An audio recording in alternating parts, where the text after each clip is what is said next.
You guys are preparing for playoffs. How does that feel, just the mood in the team, knowing that you're preparing for a game with that kind of weight on your shoulders? Yeah, I mean, I don't know if it's weight. I think it's fun, and it's just what everybody wants to do as a professional. You know, your goal throughout the course of the season is to get into the playoffs and try to set yourself up in the best position possible. And you know, that doesn't matter now, but we were able to do it, and I think everybody's excited for this little run that is coming up.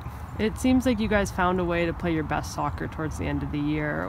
What do you think shifted to allow you to be able to do that? Yeah, it's a good question. I'm not really sure, but you know, obviously you want to be clicking at the end of the year, and heading into the playoffs you want to be playing your best soccer. So whatever it was working, and we figured out the formula, at least for now, and just try to keep it rolling into the postseason. In terms of all the injuries you guys dealt with this year, what do you think allowed this team to be able to overcome those and stay, at least in the race? Yeah, I mean, depth. You have to have good players, and your entire team has to be able to step on the field and perform. And I think throughout the course of the year, you saw that from a lot of guys. And you know, the MLS season is long. It's a grueling process. Every team gets injuries, and I think the teams that have the best depth and the guys that are ready to step on the field are the ones that do the best towards the end of the year and set themselves up the best way. A lot of people have kind of turned to one of the turning points in your season being that Vancouver game when you guys had like 14 players on the bench and managed to get that win.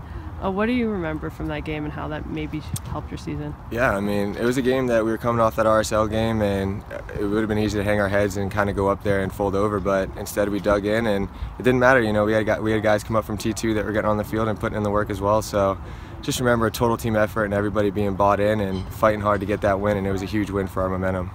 And then just going into playoffs, does it change your preparation at all when you know you're going for a two-leg series versus a one-off or regular season? Yeah, I mean, I think it does because, you know, at the end of the first game, it's halftime, and then you're switching venues, but there's still 90 minutes to go. So I think it's how you prepare for that first leg and trying to set yourself up for that home game as best as possible.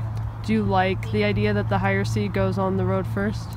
I'm indifferent. You know, I think either way has its advantages, but we know that we're traveling on the road, and we know what it takes to get something done on the road. So that's what we know our first task is, and that's just kind of it is what it is.